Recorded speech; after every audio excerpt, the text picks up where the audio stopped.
usapan linggo-linggo. Talaga namang libo-libo, umabot ng 200,000 tweets at worldwide pa sa social media account na X at iba pang mga social media account. At binisita natin sila syempre sa kanilang set sa Antipolo. O diba? Ano nga bang nangyari doon?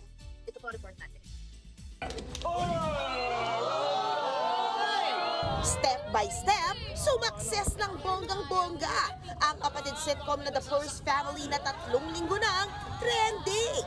Hindi lang sa Pilipinas kundi worldwide pa.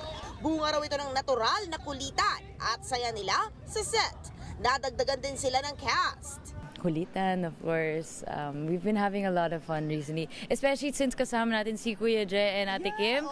Ang saya, they're the best. Ang sobrang right na yung set. It's super fun to tape. Even kasama din yung Gen Z cast. Kasama sina Ross, Ash, and Yan. Ang saya talaga.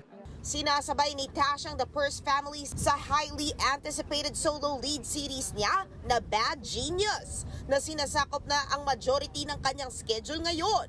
Tinodo pa raw niya kumpara sa original dahil sa serye, siya mismo ang nagka-classical piano ng mga Beethoven at Mozart. At ito po yung first project na where I'm actually playing the piano myself.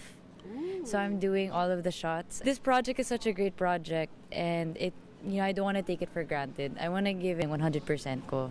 Hinga na rin daw ni Tash ang The First Family at bonus pa raw na hit ito ngayon mula sa henerasyon ng mga Gen Z hanggang sa Boomers. Isa nga sa mga nag-trending ngayong eksena na ito, ni Aga kung saan hinatak niya si Ashton Olviga.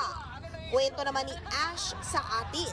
Adlib daw iyon, kaya natameme na lang siya sa eksena. Katulad po nung nagulat po ako, hindi po ako prepared. Nakagano na lang ako, wala akong marinig. Next, sa susunod, prepared na ako. May sinabi siya, kaya ko na po magsalita.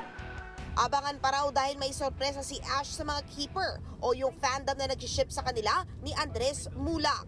Dahil soon ay daily na rin silang magkikita nila Andres at ng tropa ng Ang Mutya ng Section E para sa kanilang upcoming Grand Fans Day sa May 1 at 2.